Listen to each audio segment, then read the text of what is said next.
Hello everyone, welcome to the channel once again. मैं हूं C S Sudesh Gupta. आज हम कॉन्स्टिट्यूशन ऑफ इंडिया के आर्टिकल 63 से आर्टिकल 71 तक को कवर करेंगे, जिसमें वाइस प्रेसिडेंट ऑफ इंडिया का पार्ट बताया गया है। ये पार्ट 5 यूनियन, चैप्टर 1 एग्जीक्यूटिव का पार्ट है। आइए देखते हैं। वाइस प्रेसिडेंट के पार्ट को स्टार्ट करने से पहले हम देख लेते हैं। इससे पहले हमने 2 वीडियो किए थे कॉन्स्टिट्यूशन के, जिसमें आर्टिकल 52 से आर्टिकल 60 में हमने प्रेसिडेंट का अपॉइंटमेंट देखा था और आर्टिकल 61 में प्रेसिडेंट का इम्पीचमेंट देखा था। तो ये वीडियो आप देख सकते हैं वाइस प्रेसिडेंट से पहले, ताकि आपकी ये जो पॉलिटी की सीरीज है ये पूरी कवर होती चली जाए। आज हम देखते हैं वाइस प्रेसिडेंट। वाइस प्रेसिडेंट के पार्ट को कवर करने से पहले आइए देख लेते हैं करंट में क्या अभी हुआ है।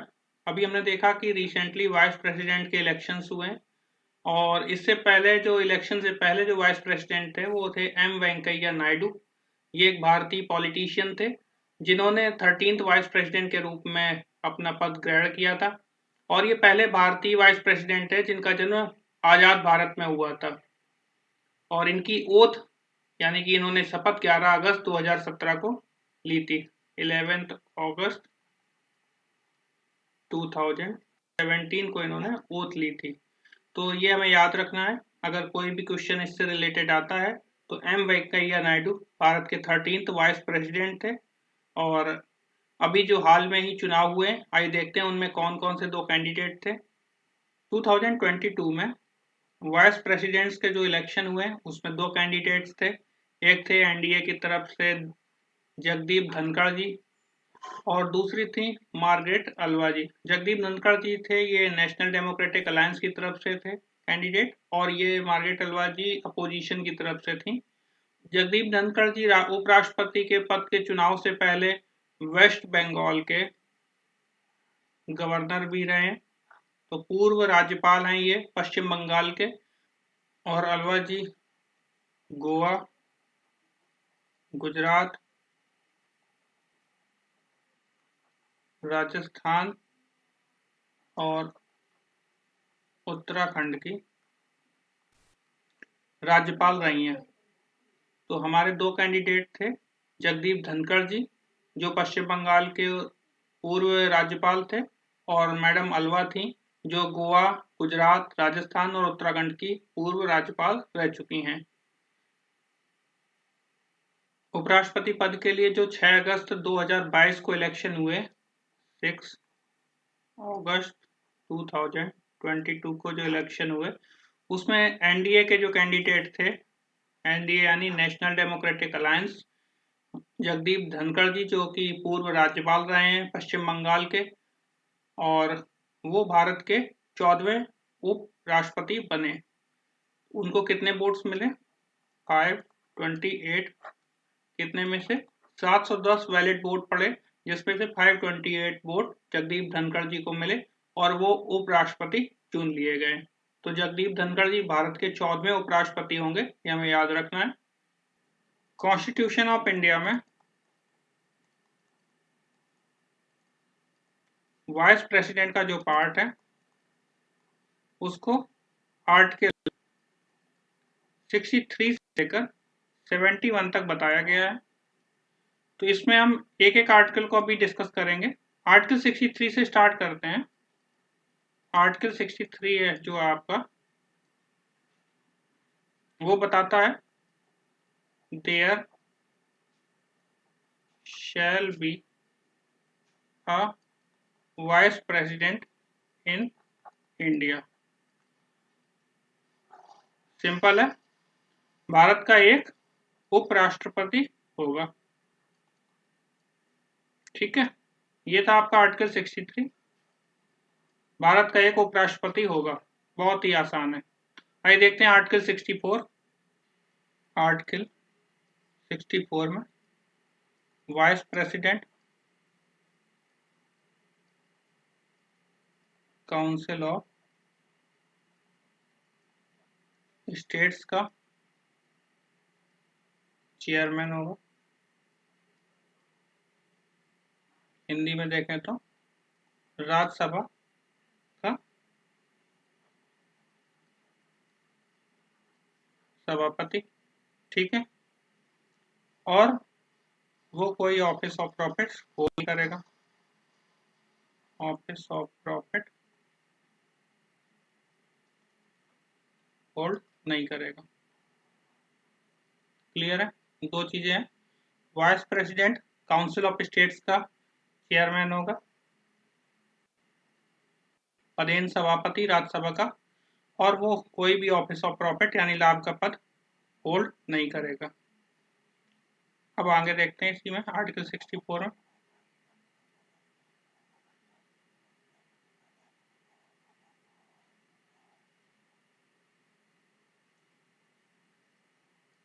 वाइस प्रेसिडेंट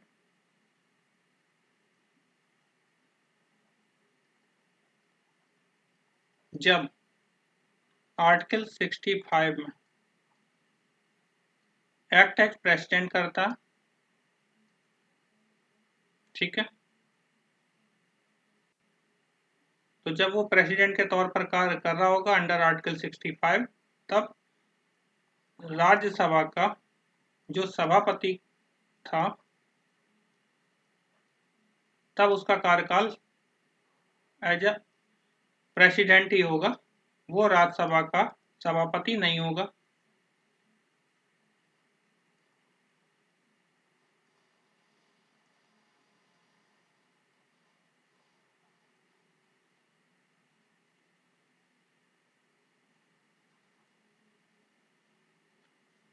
और इसमें आर्टिकल 97 में जो एक राज्यसभा के सभापति को सैलरी,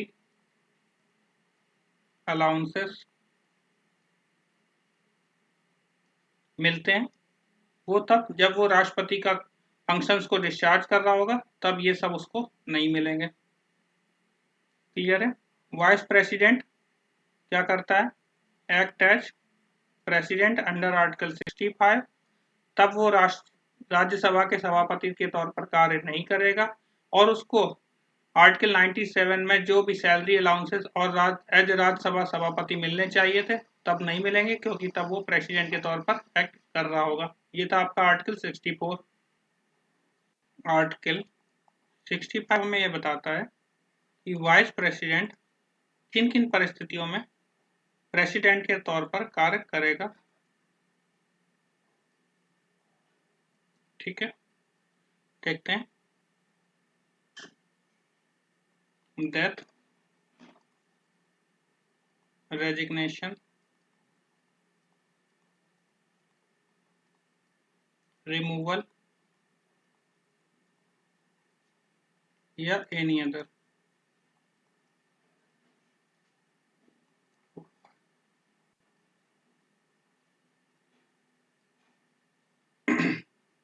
जब भी प्रेसिडेंट के ऑफिस में कोई वैकेंसी होती है, किन कारणों से?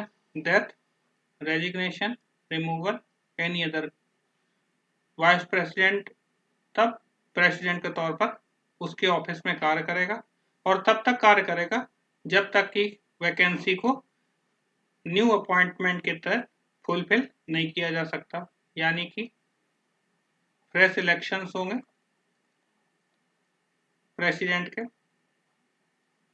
और उससे जो प्रेसिडेंट चुना जाएगा तब तक वाइस प्रेसिडेंट प्रेसिडेंट के तौर पर कार्य करता रहेगा।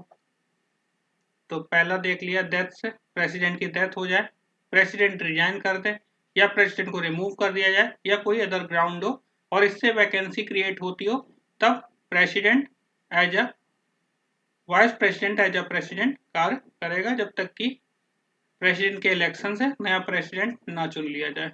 ठीक है।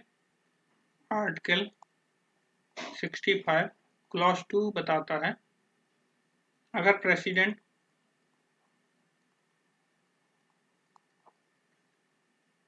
अनुपस्थिति, एब्सेंस,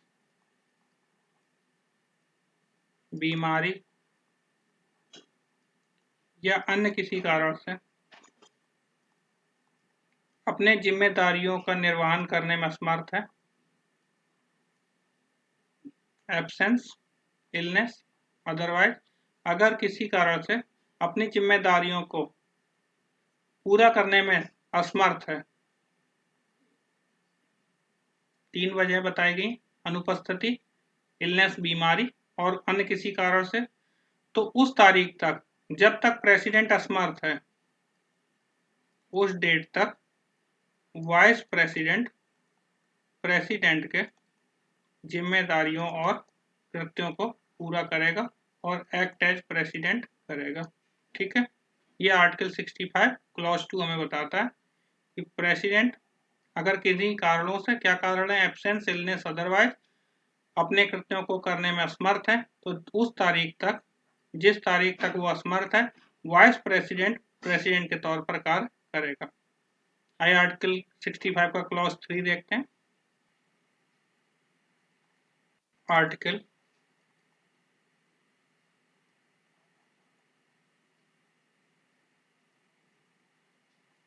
आर्टिकल 65 क्लॉज 3 में बताया गया है वाइस प्रेसिडेंट जिस पीरियड तक एक्ट प्रेसिडेंट करता है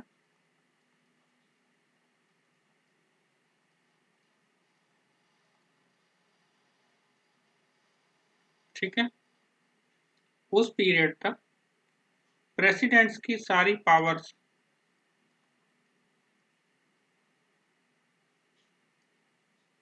और इम्यूनिटीज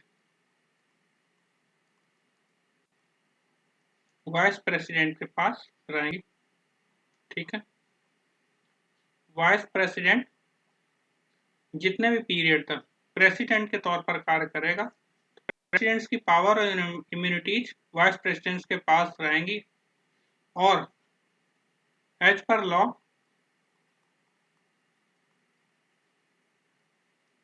प्रेसिडेंट को जो भी सैलरी, अलाउंसेस और बेनिफिट्स मिलते थे वो वाइस प्रेसिडेंट को प्रेसिडेंट के तौर पर कार्य करते हुए मिलेंगे।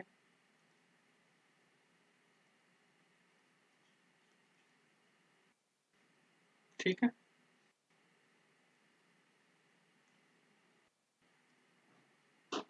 ये था आपका आर्टिकल 65 क्लॉज 3। तो हम देखेंगे आर्टिकल 66। इसमें बताया गया है वाइस प्रेसिडेंट का election, election of vice president. ठीक है, तो कैसे होगा इलेक्शन? एक इलेक्टोरल कॉलेज होगा,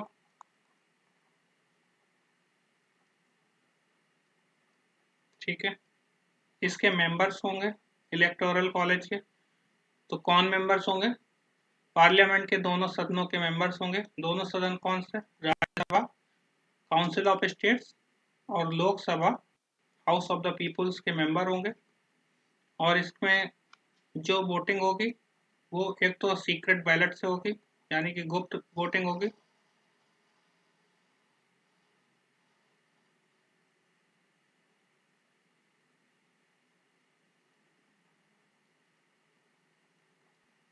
दूसरा सिंगल ट्रांसफरेबल वोट होगा।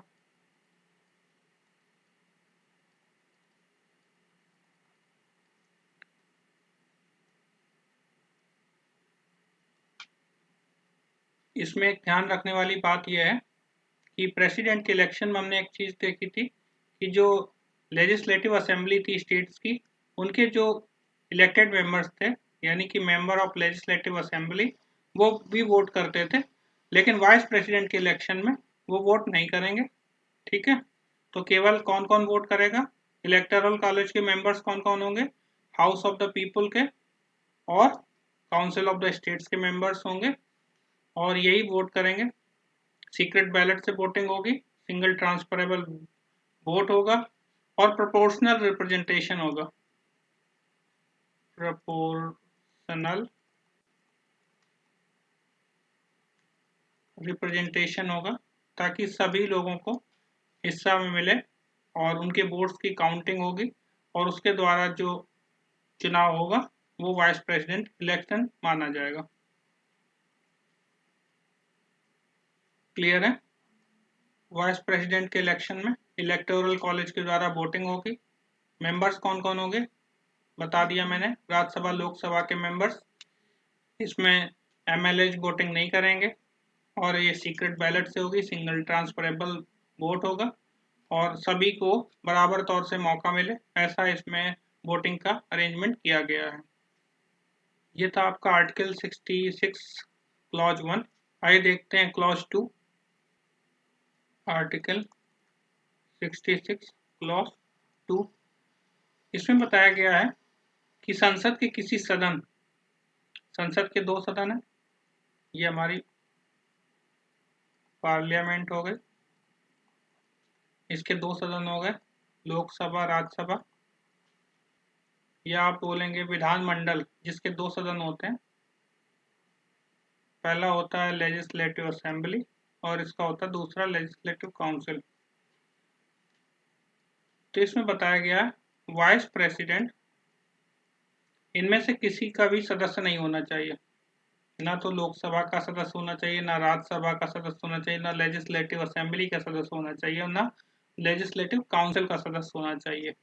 पहला तो पॉइंट ये है कि जो वाइस प्रेसिडेंट है इनमें से किसी भी सदन का सदस्य नहीं होना चाहिए। दूसरा पॉइंट है कि अगर वो इनमें से किसी का भी सदस्य है, ठीक है, और वो वाइस प्रेसिडेंट चुन लिया जाता है, वाइस प्रेसिडेंट इलेक्ट हो जाता है, तो जिस दिन वो अपना पद ग्रहण करेगा, जिस दिन वो अपना पद ग्रहण करेगा वाइस प्रेसिडेंट का, उस दिन ये मान लिया जाएगा कि उसने जिसमें भी सदस्यता, जिस भी सदन में, उस सदन से इस्तीफा दे दिया है या उस सदन को अपना उस सदन को छोड़ दिया। ठीक है, आइए क्लॉज 3 देखते हैं। आर्टिकल 66 क्लॉज 3 ये बताता है कि कोई भी व्यक्ति वाइस प्रेसिडेंट एनी पर्सन तब बन सकता है जब पहला क्या है, भारतीय नागरिक, इंडियन सिटीजन हो। दूसरा है 35 ईयर्स की एज कंप्लीट कर ली हो।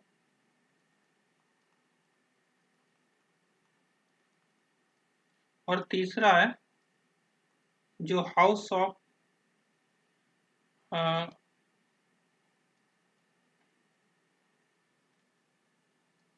तीसरा है कि काउंसिल ऑफ स्टेट्स का मेंबर बनने के योग्य हो, यानी राज्यसभा का मेंबर बनने के योग्य हो।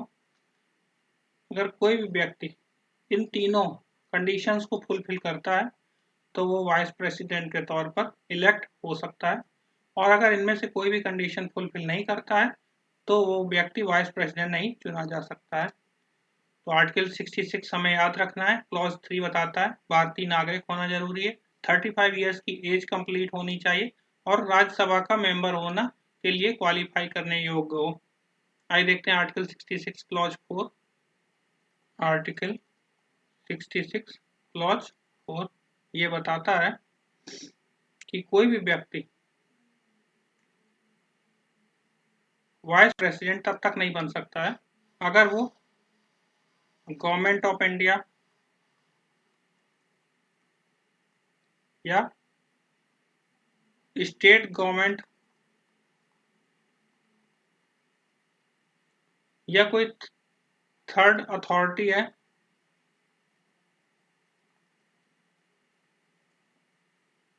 और लेकिन उसमें क्या है, कंट्रोल इसका है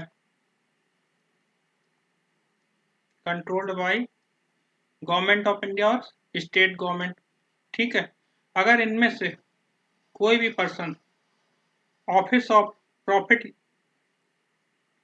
होल्ड करता है,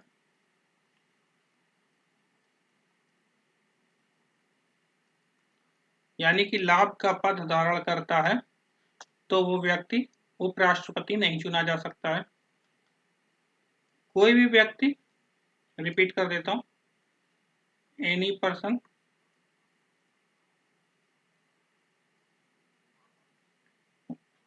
government of India, state government या कोई भी अथॉरिटी जिसमें कंट्रोल किसका हो, या तो गवर्नमेंट ऑफ इंडिया का हो या स्टेट गवर्नमेंट का हो, इनमें कोई भी ऑफिस ऑफ प्रॉफिट होल्ड करता है, लाभ का पद धारण करता है, तो वो व्यक्ति वाइस प्रेसिडेंट नहीं चुना जा सकता है। ठीक है, आइए आगे देखते हैं। आर्टिकल 66 क्लॉज 4 की एक एक्सप्लेनेशन है, आइए देख लेते हैं। अगर कोई व्यक्ति प्रेसिडेंट है, वाइस प्रेसिडेंट है, गवर्नर है, ठीक है, या फिर मिनिस्टर है, किसमें, या तो सेंट्रल में यानी कि यूनियन और स्टेट में,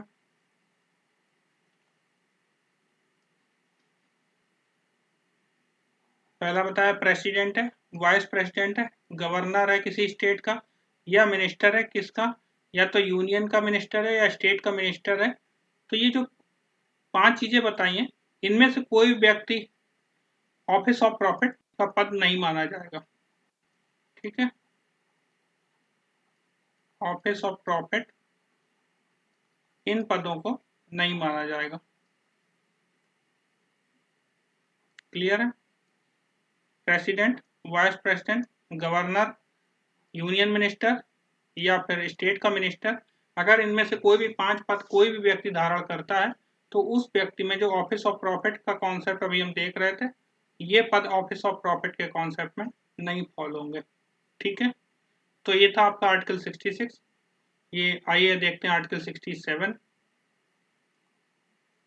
आर्टिकल 67 में बताया गया term of office of vice president. क्या टर्म होगी?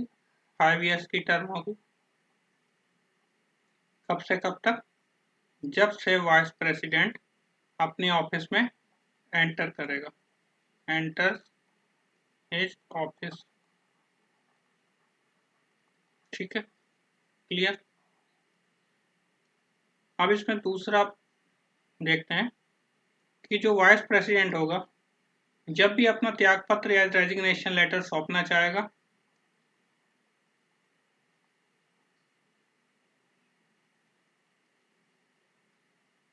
तो वो रिटन में साइन करके किसको देगा? प्रेसिडेंट को।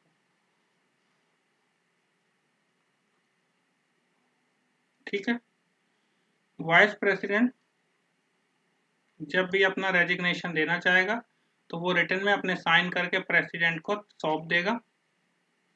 अब नेक्स्ट पॉइंट आते हैं। अब इसमें एक चीज और देख लेते हैं कि जब हम प्रेसिडेंट वाला पार्ट कर रहे थे, तो प्रेसिडेंट अपना रेजिग्नेशन किसको सौंपता था?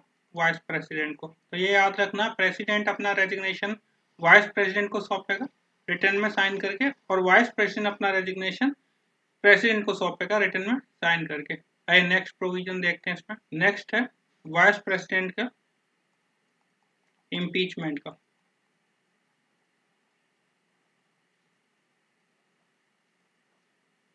वाइस प्रेसिडेंट के इम्पीचमेंट के लिए सबसे पहले जो चार्ज लाया जाएगा वो काउंसिल ऑफ स्टेट्स में लाया जाएगा, यानी कि राज्यसभा में चार्ज लाया जाएगा इम्पीचमेंट के लिए। सेम प्रोसेस है जो आपने राष्ट्रपति में देखा था। क्या देखा था कि 1/4 ऑफ टोटल मेंबर्स राज्यसभा के इसमें साइन करेंगे, और जब वो साइन करेंगे तब वाइस प्रेसिडेंट को एक 14 डेज का रिटन में नोटिस भेजा जाएगा। 14 डेज नोटिस। ठीक है, यहाँ पर जो चार्ज लगा उस पर 1/4 राज्यसभा के टोटल मेंबर्स अपने साइन करेंगे। जब वो साइन कर देंगे तब वाइस प्रेसिडेंट को 14 डेज का एक नोटिस भेजा जाएगा। 14 डेज के नोटिस के बाद जब वो टाइम पीरियड निकल जाएगा तो इसमें राज्यसभा के जो मेंबर्स हैं वो रेजोल्यूशन लेकर आएंगे। किसके लिए? इम्पीचमेंट के चार्ज के लिए। और इसको राज्यसभा की 2/3 टोटल नंबर ऑफ मेंबर्स से वोटिंग करानी होगी, पास कराना होगा।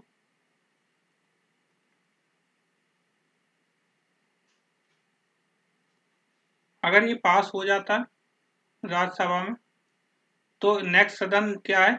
लोकसभा है, उसमें भेजा जाएगा। लोकसभा में भेजने के बाद लोकसभा के मेंबर्स भी इसको 2/3 टोटल नंबर ऑफ वोट से अगर पास करा देते हैं तो इम्पीचमेंट की प्रोसेस कंप्लीट हो जाएगी, यानी कि वाइस प्रेसिडेंट का इम्पीचमेंट कंप्लीट हो जाएगा। अब इसमें एक बहुत ही इंपॉर्टेंट पार्ट मैं बताने चाह रहा हूँ कि जो प्रेसिडेंट का इम्पीचमेंट था उसमें लोकसभा या राज्यसभा कोई भी सदन के मेंबर्स इम्पीचमेंट लेकर आ सकते थे जिनको लगता है कि इम्पीचमेंट होना चाहिए और प्रेसिडेंट ने वायलेशन किया कॉन्स्टिट्यूशन का। लेकिन जो वाइस प्रेसिडेंट का है इसमें राज्यसभा के ही मेंबर सबसे पहले इम्पीचमेंट का प्रोसेस लेकर आएंगे, उसके बाद लोकसभा का पार्ट है और प्रेसिडेंट में कोई भी सदन पहले लेकर आ सकता है। क्लियर है? आइए देखते हैं आगे। वाइस प्रेसिडेंट उस पीरियड तक ऑफिस नहीं छोड़ेगा जब तक न्यू सक्सेसर यानी कि जो न्यू इलेक्टेड वाइस प्रेसिडेंट है उसने ऑफिस ज्वाइन ना कर लिया हो। तो अगर वाइस प्रेसिडेंट का टर्म एक्सपायर हो जाता है फिर भी वो तब तक पद पर बना रहेगा जब तक कि नया वाइस प्रेसिडेंट ऑफिस ना ज्वाइन कर ले। ओके, क्लियर है? आइए आगे देखते हैं। आर्टिकल 68 में बताया गया कि वाइस प्रेसिडेंट के ऑफिस में अगर उसकी टर्म एक्सपायर होती है जो 5 इयर्स की थी, ठीक है, तो जो वैकेंसी कॉज होगी उसको फिल करने के लिए इलेक्शन होगा। ठीक है, तो वो इलेक्शन टर्म एक्सपायर होने से पहले ही हो जाना चाहिए। जो वाइस प्रेसिडेंट की टर्म एक्सपायर होने वाली है उससे पहले ही इलेक्शन हो जाना चाहिए ताकि नया वाइस प्रेसिडेंट आने में समय न लगे और टर्म समाप्त होते ही नया वाइस प्रेसिडेंट अपना पद ग्रहण कर सके। समझ पाए इसको? वाइस प्रेसिडेंट के ऑफिस में अगर 5 इयर्स की टर्म एक्सपायर होने से जो भी वैकेंसी कॉज हुई उसको तभी फिल किया जा सकता है। उसको फिल करने के लिए जो इलेक्शन होगा वो इलेक्शन कब हो जाएगा? वाइस प्रेसिडेंट की टर्म से एक्सपायर होने से पहले ही करा लेना चाहिए। ठीक है, क्लियर है? ये जो अभी बताया ये था आर्टिकल 61 क्लॉज 1। अब हम डिस्कस करेंगे आर्टिकल 68 क्लॉज 2 जो इसमें बताया गया है कि अगर वाइस प्रेसिडेंट के ऑफिस में डेथ, रेजिग्नेशन, ये भी हमने देखा था ना, रिमूवल या एनी अदर कोई भी ग्राउंड है जिससे वैकेंसी कॉज हो जाती, तो पहला डेथ हो गया, दूसरा रेजिग्नेशन, तीसरा रिमूवल, चौथा एनी अदर। ये चारों क्लॉज से ये जो ग्राउंड है इनसे कोई वैकेंसी हो जाती वाइस प्रेसिडेंट के ऑफिस में। ठीक है, तो इसको फिल करने के लिए जितनी जल्दी हो इलेक्शन कराए जाएंगे और नया वाइस प्रेसिडेंट चुना जाएगा। अब इसमें एक चीज मैं आपको इम्पोर्टेंट बताता हूँ।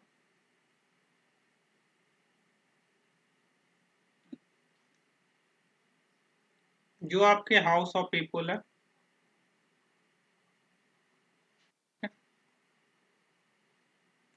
और जो आपका लेजिस्लेटिव असेंबली है, इनके जो इलेक्टेड मेंबर्स होते हैं, ये आपका मेंबर ऑफ पार्लियामेंट कहलाता है और ये आपका एमएलए कहलाता है। अगर इनमें से कोई डेथ हो जाए और कैजुअल वैकेंसी अराइज हो जाती है, ठीक है, तो इनका जब इलेक्शन होता है तो वो बाई इलेक्शन होता है। मान लीजिए 5 इयर्स की टर्म थी,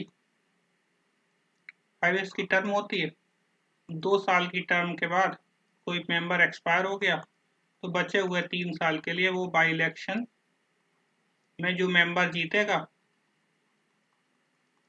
वो 3 साल के लिए मेंबर बना रहेगा उस सदन का। लेकिन ये जो प्रेसिडेंट और वाइस प्रेसिडेंट का इलेक्शन होता है, ये हाईएस्ट, ये बहुत बड़े पद होते हैं और इन पदों के लिए इनकी गरिमा बनाए रखने के लिए इनके टर्म को पूरा 5 साल के लिए होता है। तो इसमें कोई ऐसा नहीं है कि अगर एक्सपायर हो गया तो नेक्स्ट 2 इयर्स के लिए रहेगा। इसमें जब भी फ्रेश इलेक्शन होगा और जो वाइस प्रेसिडेंट या प्रेसिडेंट बनेगा वो पूरे 5 साल तक रहेगा। क्लियर है? आगे बढ़े। आर्टिकल 69 में बताया गया ओथ और एफर्मेशन। एवरी वाइस प्रेसिडेंट अपने ऑफिस में एंटर करने से पहले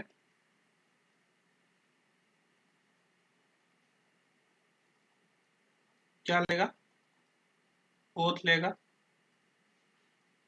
कौन दिलाएगा ओथ? President of India. ठीक है। अगर प्रेसिडेंट ने किसी और को अपॉइंट किया हुआ है तो वो पर्सन ओथ दिलाएगा। Some other person appointed by president और ओथ लेने के बाद वाइस प्रेसिडेंट का कार्यकाल शुरू हो जाएगा और वाइस प्रेसिडेंट अपॉइंट माना जाएगा। इसमें एक पॉइंट याद रखने वाला है, उसको भी साथ में कर लेते हैं। जब हमने प्रेसिडेंट की ओथ देखी थी तो उसको किसने ओथ दिलाई थी? चीफ जस्टिस ऑफ इंडिया या फिर सीनियर मोस्ट जज ऑफ सुप्रीम कोर्ट। तो याद रखना, प्रेसिडेंट को ओथ कौन दिलाएगा? चीफ जस्टिस ऑफ इंडिया या सीनियर मोस्ट जज ऑफ सुप्रीम कोर्ट। और वाइस प्रेसिडेंट को ओथ कौन दिलाएगा? प्रेसिडेंट। क्लियर है? आइए आर्टिकल 70 देखते हैं। आर्टिकल 70 में ये बताया गया है पार्लियामेंट अगर चाहे तो लॉ बना सकती है। किस रिगार्डिंग?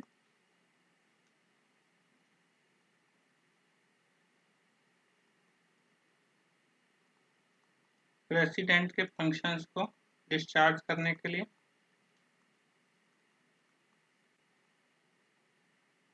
लेकिन किन कंडीशंस में, ये देख लेते हैं। अगर कोई ऐसी कंटिजेंसी है जिसका इस चैप्टर में, जो ये चैप्टर है प्रेसिडेंट और वाइस प्रेसिडेंट, इसमें वो डिस्क्राइब नहीं किया गया है और ऐसी कोई कंटिजेंसी आती है तो उस पर पार्लियामेंट लॉ बनाकर और प्रेसिडेंट के फंक्शंस को डिस्चार्ज कर सकती है। तो ये था आपका आर्टिकल 70। आइए देखते हैं लास्ट आर्टिकल आपका आर्टिकल 71। आर्टिकल 71 क्लॉज 1 कहता है प्रेसिडेंट वाइस प्रेसिडेंट के इलेक्शन में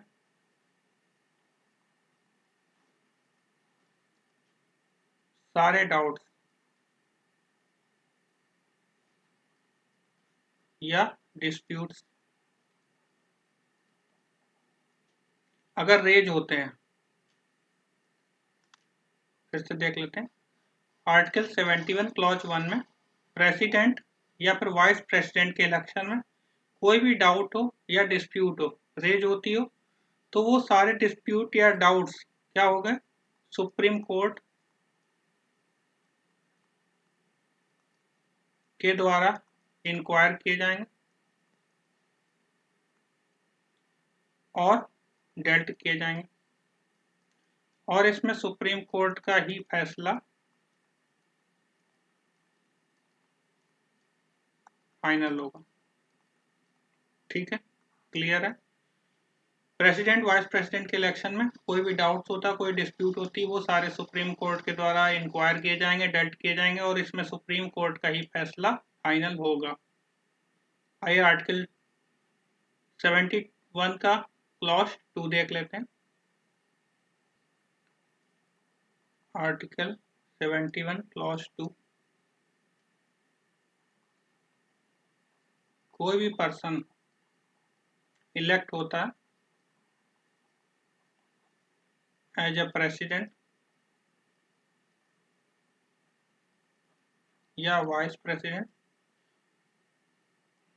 तो उसको सुप्रीम कोर्ट ऑफ इंडिया उसका इलेक्शन वाइड ठहरा सकती है ऑन ग्राउंड्स, लेकिन जिस दौरान प्रेसिडेंट या वाइस प्रेसिडेंट अपने ड्यूटीज और फंक्शंस को परफॉर्म कर रहे थे और जो सुप्रीम कोर्ट का डिसीजन आया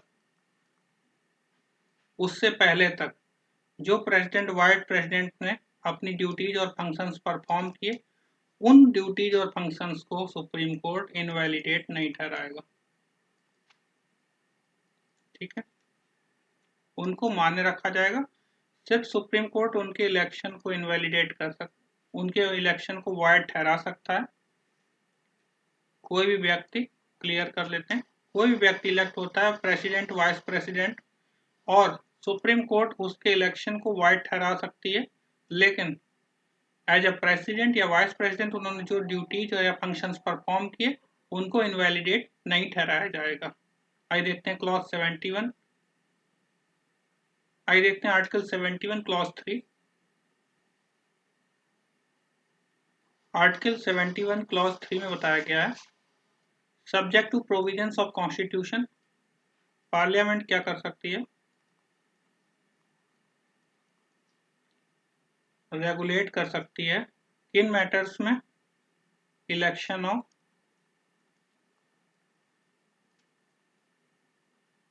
प्रेसिडेंट और वाइस प्रेसिडेंट।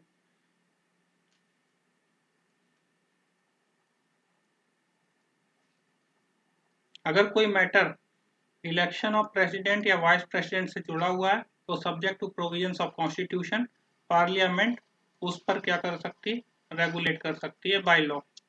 ओके, लास्ट है आर्टिकल 71 क्लॉज 4। इसमें हमने देखा था इलेक्टोरल कॉलेज का कॉन्सेप्ट। इलेक्टोरल कॉलेज जिसमें से राज्यसभा और लोकसभा के मेंबर्स अपनी अपनी वोटिंग करते थे, और जो प्रेसिडेंट का पार्ट था उसमें लेजिस्लेटिव असेंबली के मेंबर्स भी वोटिंग करते थे। अब इसमें अगर कोई पार्ट जैसे हो जाता है कि कोई राज्यसभा के मेंबर्स का पद खाली हो तो वो वोट ना कर पाए, उनकी संख्या कम हो जाए, या फिर कई सारी स्टेट्स की जो लेजिस्लेटिव असेंबलीज हैं उनमें कई पद खाली हो जाता, उपचुनाव होने होते हैं तो कई पद खाली होते हैं, तो इसमें ये क्वेश्चन नहीं उठाया जा सकता कि अगर किसी भी राज्यसभा, लोकसभा या लेजिस्लेटिव असेंबलीज में कोई वैकेंट पद हैं और उनकी वजह से वोटिंग नहीं हो पाई, या वोटिंग का जो होनी चाहिए थी, उतने वोट्स जाने चाहिए थे वो नहीं जा पाए, तो ये कोई कॉन्सेप्ट नहीं है। तो ये वैलिड माना जाएगा कि eight the time of election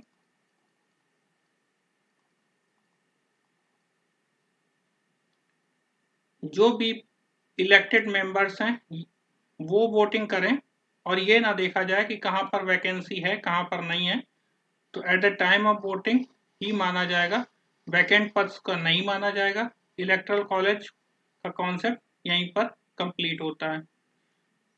हो सकता है किसी राज्य में विधानसभा चुनाव होने हो, वो राज्य के मेंबर्स वोट ही ना कर पाए, तो ये सुप्रीम कोर्ट में नई बात रखी जा सकती कि हम तो वोट नहीं डाल पाए क्योंकि हमारे तो विधानसभा ही कंप्लीट नहीं थी, या हमारे मेंबर्स का उपचुनाव किसी पार्टी के उपचुनाव में ही हो जाता है। तो ये सारी बातें एक तरफ हैं और इनका कोई मतलब नहीं है। तो at the time of election जो भी स्थिति होगी वही वोट कर पाएगा और वही इलेक्टोरल कॉलेज को कॉन्सेप्ट कंप्लीट माना जाएगा। तो ये था आपका आर्टिकल 71। आई होप आर्टिकल 63 से लेकर आर्टिकल 71 तक का कॉन्सेप्ट आपका क्लियर हो गया होगा। मैंने एक एक प्रोविजंस को बहुत डेप्थ में क्लियर किया है। अगर कोई भी प्रोविजन आपको इसमें से अभी भी समझ में नहीं आया है तो आप कमेंट के जरिए मुझे बता सकते हैं। आप मुझे इन पेजेस पर फॉलो भी कर सकते हैं। अगर आपने मेरा चैनल अभी तक सब्सक्राइब नहीं किया तो चैनल को सब्सक्राइब करें ताकि अगली वीडियो आपको मिलती रहे। पॉलिटी की सीरीज में हम आगे भी और भी कराते रहेंगे। आज के लिए बस इतना ही। Thank you so much. Good bye.